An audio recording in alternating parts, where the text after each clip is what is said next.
because again, usually it's Vox for Mercedes, and we've historically said if Mercedes doesn't have Vox, then the team just doesn't look as coordinated and as clean in their gameplay.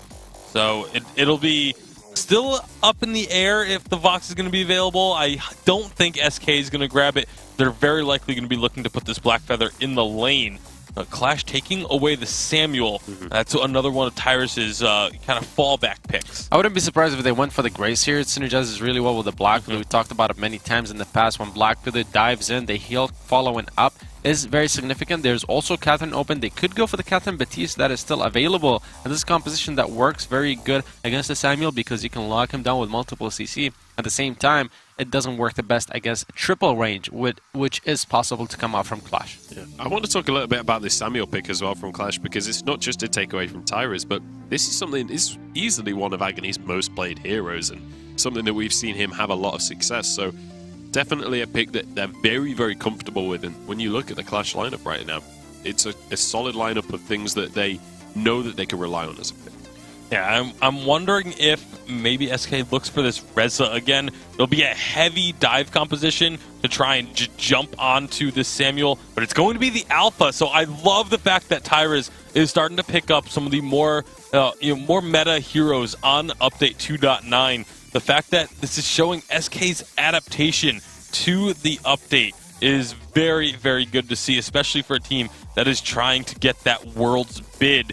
And now Qlash, I mean, they're going to have their work cut out for them. They do have a fairly strong kiting composition already. I think Vox would fit into this extremely well, but they're going to have to make sure they can kite efficiently, that they don't just, get chased down while they're trying to kite away. I mean, a Kestrel would round out like a classic siege composition here for Qlash. The question would be, are they going to be able to kite well enough to go into the likes of an Alpha and a Black Feather? Yeah, exactly. I mean, with the Kestrel, you can have a lot of sieging, a lot of range, but the kiting potential is not great. As of right now, the only peel they have is the Bulwark coming from Lyra, and that's why I was going to say Vox does make a little bit more sense because it has more mobility.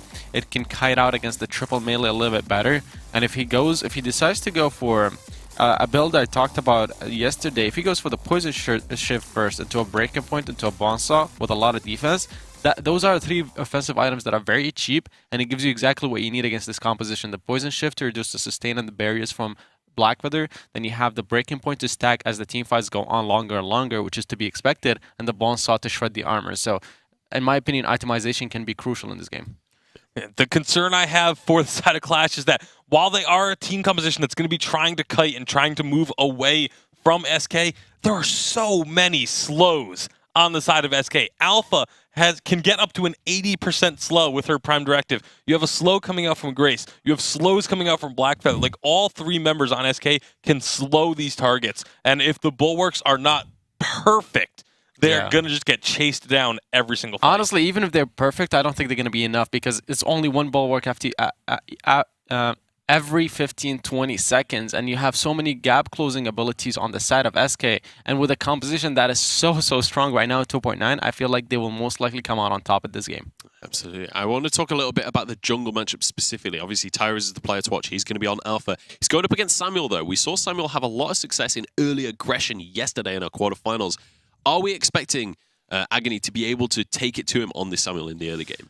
The concern would be, because of the reboot that Alpha has, if Samuel can get enough damage to actually burn through that health bar. Because, with the Drifting Dark, he can get a ton of damage down, but if you take the Alpha down with the Drifting Dark, you're likely not going to have enough damage because you're not going to be in the Drifting Dark any longer while Alpha is rebooting. All right, it's time to get on into our first semi-final here in Europe. Let us know on Twitter who you are supporting. It's SK Gaming going up against Qlash. Qlash looking to find themselves an upset. It's time to pass it over to our casters and get on into game one of our first semi-final.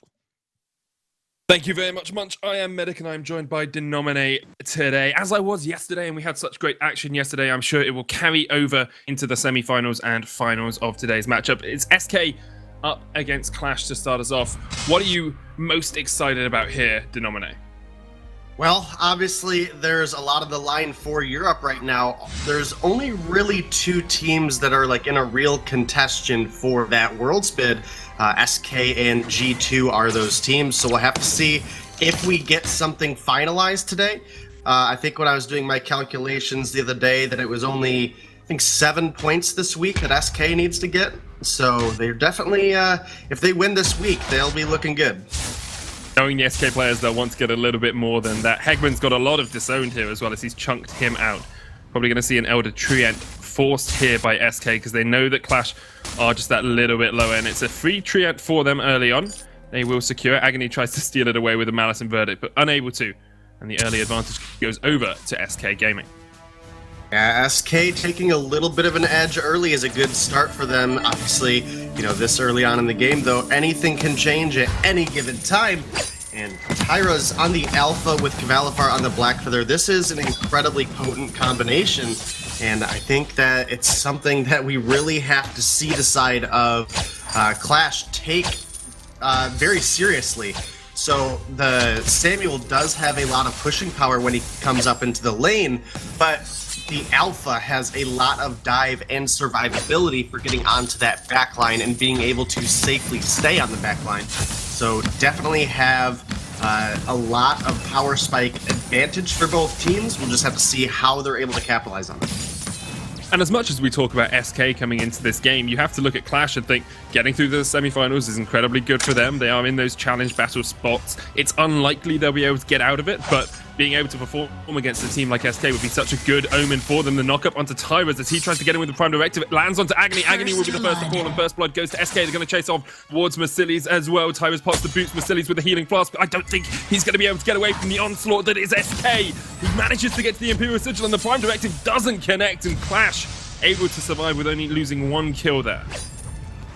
Yeah, Qlash, they're a team that's really come online and been able to hold their own against some of these higher-end teams because they have the mechanical skill to do so. It's just one of those things I always talk about is there's definitely a question of consistency for some of these teams, and Qlash is one of the ones that is in that kind of situation to me. I feel like, if they played at their best all the time, they could be a team that's up at the top and not in the challenge zone. But that's the problem, is that sometimes we see a Qlash that they look like they could win the whole week and just be uncontested. In other games we see them make constant rotational mistakes, item purchases, positioning disadvantages. So Qlash, definitely a well-renowned team. Agony is a very aggressive jungler who likes these mage pickups, and I really hope that we can see them come into light and work on that consistency, work on the team synergy, and really start to be a team that needs to be feared by all of Europe. I'm sure G2 are thinking the same right now as well. If SK lose here, G2 do get closer to that Worlds qualification spot as well. It's a lot riding on this series, and SK will not want to give it up without a fight. Do see quad crystal bit on Agony as well, going for a lot of CP early on. Hegman will jump on him to try and harass him down. Kvalifar there as well, but it's more poke than anything else, as Qlash will be able to disengage that fight. Iraqi Zoro talked a little bit about itemization for Mercillies here on the Vox, getting the poison shiv early on and then going into the breaking point. Do you think that's the optimal build for him here, or do you think there's a few different options for the Vox? I definitely think the Fox needs to go into a breaking point for sure, specifically because of the amount of sustain as far as his health Tyros has. Obviously, with that extra life, he's going to be able to get back up and pursue a fight. But if Mercillies is able to build up breaking point stacks fairly easily in a fight, then when they drop Tyras, they'll be able to out-damage that infinite reboot and then keep him down permanently. If we don't have that ramping up damage coming out of Vox, then it's going to be Tyras just consistently being able to freely roam around the fights, use the core charge, use the Prime Directive, and, use the Termination Protocol, and then be able to survive and get back up and continue the assault with the Prime Directives and the core charges. We really need to watch Tyras when these fights do erupt. It's a Solar Blade first for Mercillies, so not going for that healing and barrier reduction that perhaps we expected. Kvalifar doing a good job of farming up in this lane. He's actually ahead 8 CS over Mercillies, and it's gone down to 6 now, but still incredibly impressive when you're playing a melee into ranged matchup. Blackfeather relatively good at farming in the lane, of course, with the on point and with the fainted heart. The jump onto Agony here. He is level 6 and is able to get away. Great Bulwark will slow them down. Infinite Reboot might be popped here from Tyrus, but he manages to get towards safety at the back of the fight, and no fountain used by SK here. Qlash had to use theirs in that engage. Yeah, it's definitely SK taking a bit of an advantage here early, but can they keep it up as this Samuel and Vox are clearly going to start to ramp up as the game goes on? And, you know, again, that breaking point can be so devastating. And when Tyros is in his Infinite Reboot, it makes it very easy for Mercedes to ramp up those breaking point stacks. Big stun onto the zone then. They're actually going to get a counter kill. Cavalifar is the first to fall. Agony down in the midst of them all. Determination Protocol. Oblivion came out onto Tyrus to stop him getting that full engage, but another good Holy Nova onto Merciless. Tyrus realizes he needs to try and run away from this fight, but Merciless is on the chase. Hegman jumps back in to try and keep his jungler alive and will keep him safe for the time being. Ends up being a 1-for-1 trade. Yeah, it's been very back and forth as far as the fights go. Agony actually did a massive amount of damage team-wide in that last fight, and this is why we have to, you know, respect the Samuel.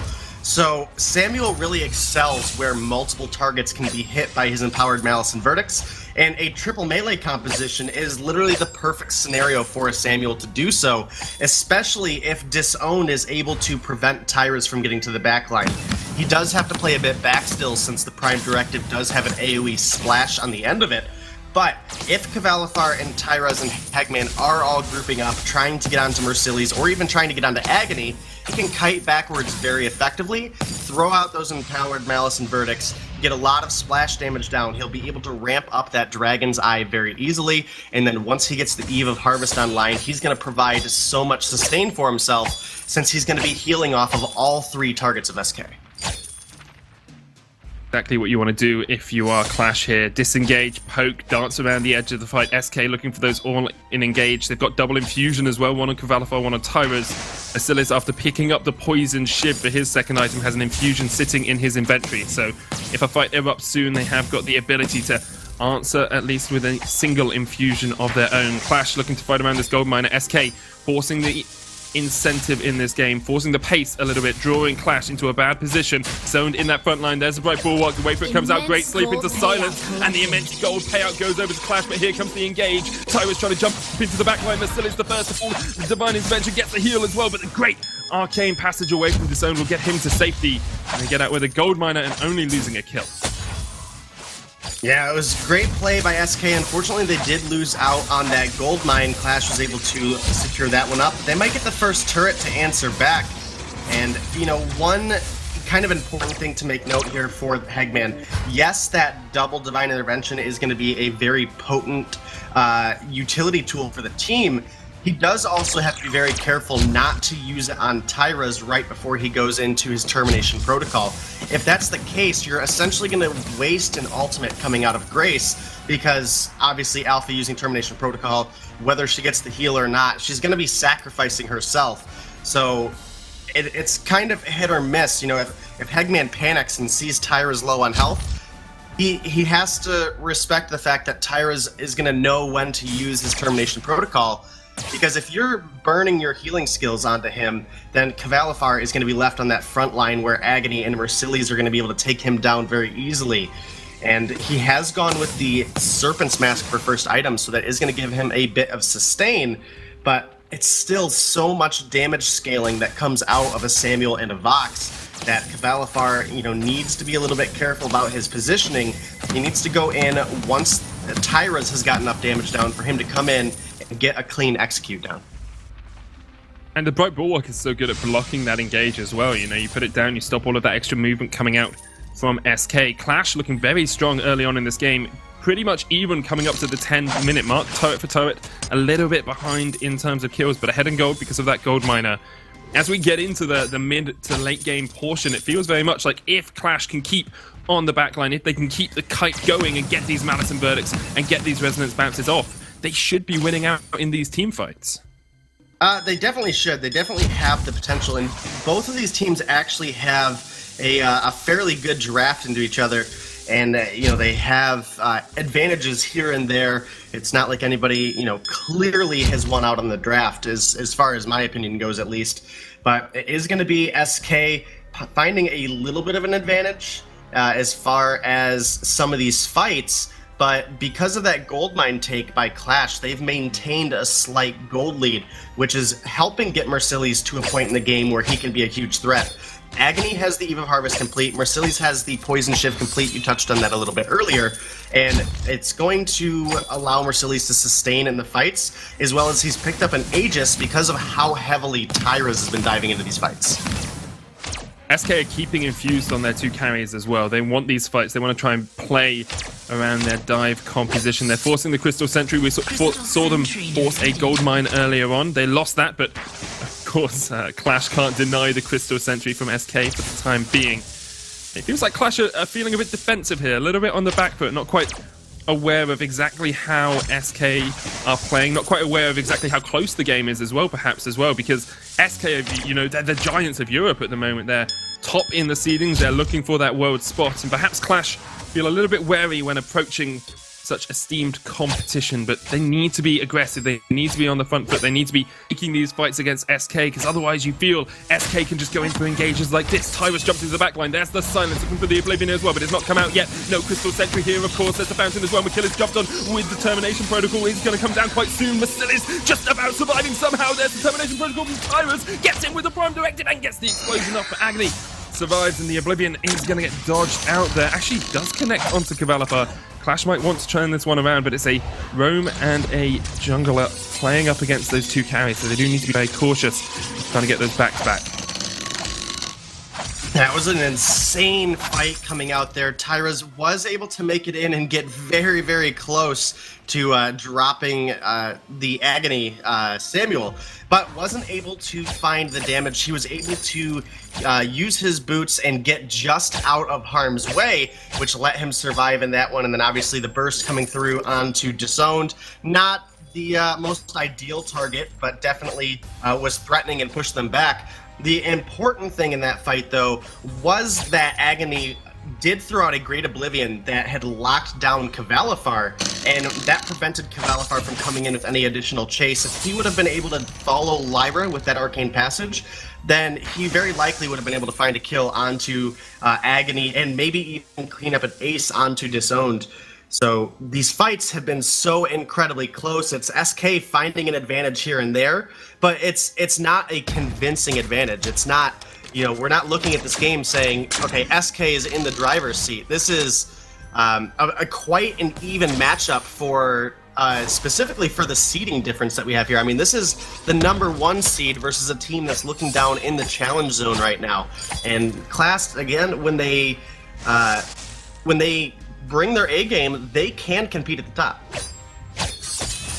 Definitely can, and still challenging against SK here. Atlas Pauldron finished for Kvalifar. SK through a fight once again. Kvalfar's going to use the Rose Offensive to go in to start this one off. There's the Atlas Pauldron coming out, right bulwark into the silence. They can turn this one around because there's still Mercilli stacking up in that backline, but breaking point stacks are on Kvalifar. He's up to 20, and he's trying to dive into this backline straight onto Mercilli, who's back up to 15 stacks of his own, and Mercilli's kiting back, cannot get away from Kvalifar, who manages to survive. And now it's all on Agony. Tyra's there with the Crystal Sentry in between the mix of these 2 teams. Tyra's the first full. Kvalifar trying to get away. The Malice Inverted will not chase him out. They'll go for Hegman instead. This should be a 2-for-1 in favor of Qlash. They'll take down the Grace, and they'll say their prayers as they remain in this game up against SK. These fights are so crazy right now. And, you know, we saw it right there. The amount of damage that Agony can put out is absolutely insane when splashing onto multiple targets. The health bars of SK were getting deleted very, very quickly, but Kvalifar was able to make it to the backline. He was able to get an Atlas Pauldron off onto Mercilli's and able to finish off the kill there as well. So that's something that Mercilli's has to be watching out for. If he does get Atlas, Kvalifar is going to win out on these trades almost consistently. And even if he does block it, it's still going to be a little bit risky just because Blackfeather is a decent counter into the Vox, shy of a bit of kiting. As Agony now working into his 3rd offensive item, I have to imagine it's going to be going into that Broken Myth to try to get through the Aegis that Kvalifar has picked up, as well as Tyra's working towards one of his own as well. He should have the gold to get that online very soon here. But again, the fights are very even. There's nobody that's really running away with this game. 15 minutes in the game, and neither one of these teams is really in a comfortable position where they can start up the Kraken and force a fight, because it would just be too risky. They have to look for 1 or 2 kills and then try to take that objective down. But the problem is, in the fights, you've been consistently trading 1 for 1 or 1 for 2. Nobody's ever getting out clean, so that's going to make it difficult to take the Kraken even off of a winning fight. Pirates a little bit on the wrong side of this fight. Kvalarfar will get a bit of poke in with the point, but Qlash in such a strong position in this game. I don't think any of us would have expected 16 minutes in that they'd be even on gold with SK and be challenging the Kings of Europe. The chase in here, that's not going to be a nice connection. The wait for it is going to come out, doesn't hit onto Kvalarfar, and SK are able to disengage. Hegman went all in for that, but wasn't quite able to get the engage, and now SK still on that back foot. Vasil is willing to step forward, and I think Qlash will try and get some damage down onto this turret. Actually, looks like they might get the entirety of it because SK have given it up. Yeah, this is the strength of Samuel. His objective control is so easy to push with. Those Empowered Malice and Verdicts can help clear out lane minions incredibly quickly, as well as can devastate a turret. And in that last fight, I don't think we can give Disowned enough credit. SK actually almost made a perfect engagement, but the Bright Bulwark coming out of Disown locked up both Kvalarfar and Tyras, who is in the middle of his prime directive. So that negated a lot of damage that was getting ready to come through right onto Agony. And we really have to give him credit for that play. Obviously, he came onto the team yesterday, or well, he's been on the team, but came out with a big performance yesterday and really meshed well with the team, and it's showing today as well up against SK. Prime Directive doesn't hit onto Masilis here, but he has overstepped. Perhaps Agony going to try and drift the dark backwards. A great silence going to land. Tyras in with the Prime Directive, but look at how low Kvalarfar is. Termination Protocol from Tyras isn't going to hit onto enough people, and now it's all on Masilis. He's stacking up that breaking point. He gets the kill, and Qlash able to engage again with the Arcane Passage. Superb chase here onto Kvalarfar, who doesn't have a Rose Offensive to get away. They're going to continue just chasing him down. He's going to try and jump away with the Faint of Heart, but still 10 seconds before he can Rose his way away, and he's amidst the thorns of Qlash. They're going to get 2 kills and can turn their eyes towards the Kraken as well. Yeah, Hegman is hanging out around here, though. Agony looking to get some vision here, knows what's going on, and going to help force them out. Now Drifting Dark is down, going to try to help take down this Kraken, and they're taking it quite quickly.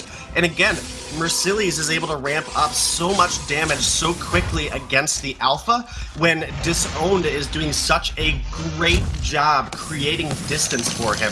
It's been Imperial Sigils to help give Mercedes a speed boost once Alpha comes in and has burned her gap closers already, and then as well as the Bright Bulwark preventing her from using any of those follow-up abilities. They turn the fight around incredibly quickly and start pushing every advantage they could get. And now it's Qlash marching down the lane with this Kraken, and the amount of barrage that the Samuel can put down is going to make it very difficult for SK to hold this off. Silence does come out here from Qlash. They're just backing away. The Kraken's still pushing in. Remember, Prime Directive's going to get used. Tyras in the midst. The Oblivion gets blocked out. There is the Termination Protocol looking for Masilis, but he's been locked up and disowned on the front line. Kvalarfar's so low. Merciless jumping straight into the midst of the entire team, but he can't quite get the kills. Now it's on Agony to win this 2v2. Hegman's low. Tyras trying to do what he can. Doesn't have that passive, of course. The Infinite Reboot is down and disowned, and Agony should be able to chase out the kill onto Tyras here. The turret goes down to Kraken. Agony chasing on towards this Alpha. Should be an easy enough secure for him in the end. Just one more Malice and Verdict gets it. Agony is ridiculous. 7-2-1 on this Samuel. Kvalarfar up in 15 seconds. This will be at least one crystal turret, but I don't think Qlash can get the game from here. It's gonna be close. Tyras is down for 30 seconds still. There's a half-health Kraken, and this turret is already being worked on. This is a difficult choice for Kvalarfar because Agony's gonna start trying to get damage on this turret. Here we go, Kvalarfar's in! Great fight for Bulwark once again. The slow does come out, looking for the Rose Offensive as he chases onto Disowned, but Agony's turned back towards the turret. It's fallen. The Kraken's still there as well. Good Arcane Passage away from Disowned to keep himself alive. Agony pounding away on this Vein Crystal, not going to be able to get it, and that will be the Kraken you have to think going down as well. K able just about to hold on to their base, but Qlash are just inches away from victory in this game. all they have to do is find one more kill onto Kvalifar. They don't really have to kill Tyros, they don't really have to kill Hegman. This open Vein Crystal is so susceptible, and Kvalifar is really the hyper carry in this situation. If we look at Alpha and the way that she's played, she's very similarly played to a Krull. There is a decent amount of burst damage, but it's not quite as sustainable as a Blackfeather who has a breaking point. So if we look at what's actually available to Tyros once Kvalifar is down, there's just not enough consistent damage onto two very mobile targets that also have a healer with them to do anything about it. So all we really have to do is see Qlash group up here. Just need to find their positioning for one fight where they're able to take somebody down, and they could push right into the Vein Crystal without any hesitation. But it's going to take that one fight. If Kvalifar is able to get to the backline, we've seen it a couple times where he's been able to get onto Mercilli's and get a kill. It is going to make it very difficult at that point for the side of Qlash to come through and end the game. The Kraken is now back on the board. So if SK can get a fight here, if SK can find a kill on a Mercilli's and Agony, they can take this Kraken and start to counter push very heavily. And there's a couple scout traps out where they have vision for a backdoor attempt, but they don't have a whole lot in the jungle. So it's going to be that choke point vision right there that is going to be looking for that kind of rotation. Qlash just inches away from winning this game and going 1-0 up in this series. Of course, Space Station Gaming will be very happy with them if they can take the series as well, because I believe if SK get one more point, Space Station are out of the running for Worlds, would become officially that two-horse race. Is of course still next week for SK if they do lose today. They're not out of the running at all, not out of contention, but SK want to win. They want to secure it this week if they can. Qlash tried to deny them their spot in Singapore. Agony's the one who's engaged on here. Hegman jumps in as well. The Drifting Dark was used backwards. Here is the damage coming out from both teams. Great by Bulwark once again. The slow Kvalifar there. The Prime Director is going to get into the midst of the entire team. The block on the Oblivion, and Agony is getting chased down here by Kvalifar. The breaking point stacks are coming big for Kvalifar at the moment. Great Prime Directive onto that backline as well. Agony, however, has got the first kill. Kvalifar is the one to fall, and now amidst the Crystal Sentry, Mercillis is keeping himself alive somehow. The Imperial Sigil keeps him up. Mercillis somehow survives, eventually taken down by Hegman. It's only Tyrus left alive for SK, running for the wins, running for the hills, running for his life, but I don't think he's going to get away from Qlash, but unwilling to give up this game. They will chase down Tyrants eventually. And Crystal Miner there trying to just help them out a little bit. Prime Directive over to the Treant, but you have to feel that Tyrants is just delaying the inevitable here. They need those ace buff minions to finish out the game, and they will get them as Tyrants falls at the end. Ace. Yeah, they are going to get the ace, but Kvalifar is up in 15 seconds. I don't know if the Samuel has enough damage to actually get all the way to base and push down that crystal. So instead, they are going to do what I would consider the smart play here. They are going to just go ahead and take this Kraken, because with Mercilli's coming up in 10 seconds, with a Kraken push, they don't even really need to win the fight. They just need to buy time for the Kraken, and then they can make a hard push as a team and just, you know, completely avoid SK. They can run right on past with the War Treads. They have two sets of War Treads, so they definitely can get in, but Kvalifar can get a steal here. It would be devastating for Qlash. Monumental if he could, but I don't know if he's going to be able to get in the midst of this team. He jumps forward. That Kraken's still not being taken yet. Road's offensive, he steals it away! Oh, Kvalifar, you absolute beauty! He went to Worlds last year and didn't perform as well as he'd like this year. He is trying to secure that spot as soon as possible. Steals away the Kraken. Tyrus is back alive, and SK can look to push in and at least keep themselves alive in this game. Yeah, the real problem there was that Qlash continued to work on the Kraken. They knew that Kvalifar was there, and for a time he was there alone. And they didn't just turn their attention. They had all of the activatables ready, including they have a Null Wave Gauntlet here on Lyra. They should have just turned their attention onto Kvalifar, forced him out. They could have juggled the aggro on the Kraken to keep it from decaying. And now this is SK with a second chance. They have an exposed Vein Crystal, but they're finding gold at this point. They're finding objectives, as well as may get a half jungle rotation. Actually, it looks like it might already be cleared out by the side of Qlash. But again, SK They were so far down in this game. They have an exposed Vein Crystal, but Kvalifar comes in with a Kraken Steel, and it's able to not maybe get the most ideal turret situation. In fact, the gold advantage off of that push is going to go to the side of Qlash. But because we're this late in the game, the gold for Qlash doesn't really matter anymore, as they're trying to get Tyras online. The 900 gold going over to SK was really more valuable than the 1500 that went over to the side of Qlash, who's already basically at complete builds. That extra gold doesn't really get them anything.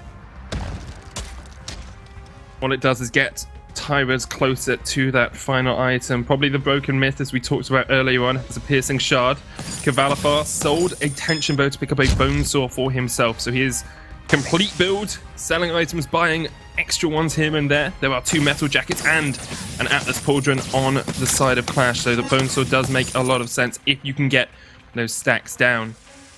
Qlash still in the lead here, albeit ever so slightly. Incredibly close. No Kraken up at the moment, of course, because it's only just fallen. Qlash probably wondering exactly how they're going to break down this SK lineup. Trying to do it with a little bit of vision control. They've got the flares out, but still unable to quite catch out SK. Kvalifar the one on the aggressive here. Drifting Dark used backwards. There's the Bright Bulwark, and now Qlash might look for the aggressive play, but Masilis steps a little bit too far forward. Wait for it comes out. Silence used. The pops are going to come out as well. Here goes Masilis, Divine Intervention on towards Tyras. Kvalifar there in the midst of the team. Masilis is so low. Kvalifar managing to survive the mortal wounds, getting rid of that healing, but it's not enough to take him down. And Masilis is the first to fall in this fight. Kvalifar almost goes down to a Malice and Verdict from Agony as well. He's got another one up now. Tyras so low. Hegman trying to do what he can from the side, but he cannot keep his carries alive. Tyras pots Determination Protocol, trying to get across towards the Kraken, but there's no Kraken there for him. It's up to Hegman to try and delay this. If Tyras can somehow stay alive, perhaps they can win this fight. Kvalifar is on his way, has the journey boots if he wants to pop them. Doesn't quite do it yet. Maybe waiting to see if SK can get out of this fight. Here he goes. Journey boots in, looking for the re-engage onto the zone. That's straight onto Agony with the Prime Directive. Bright Bulwark comes out with the Rose Offensive. Already used the slow with the Atlas Pauldron. They're trying to get all the damage down onto Agony. It's up to Kvalifar to carry his team to victory, but Agony is dodging and dipping and ducking and diving away. Kvalifar jumps in once again with a Vein of Heart. They heal from the Divine Intervention. Agony gets underneath the turret and Imperial Sigil keeps him alive. Kvalifar dives. Can he get in enough? He gets 1 kill, but he might go down. It's all on Agony. Look at how low everyone is. Agony gets a kill, but he can't quite get Tyras. It looks like SK will be able to get 2 members out alive, but great defense. Oh no! Tyras back's in the wrong situation. Gets taken into the Infinite Reboot, and now Agony will drift the Dark straight onto his face. Tyras does have the Prime Directive, does have the Core Charge. I don't think he's got many ways out. Manages to sneak away to the back to the fountain too little too late. And Agony secures his 2nd kill of the fight, and Masilis is just running for the base. Masilis should win this now. That should be game for Qlash. Qlash do the unthinkable. They take down SK here. 28-minute game. But Agony carried the end of that game so hard, baiting Kvalifar in. He was able to come in and get a kill onto Disown, because, as we talked about it earlier, the empowered balance of verdicts with that AoE splash, he was able to heal up with the help, obviously, of Disown. He was able to keep himself sustained, back to all the way up to the turret, was able to get a kill onto Kvalifar, found Tyras recalling down underneath the Crystal Sentry there, was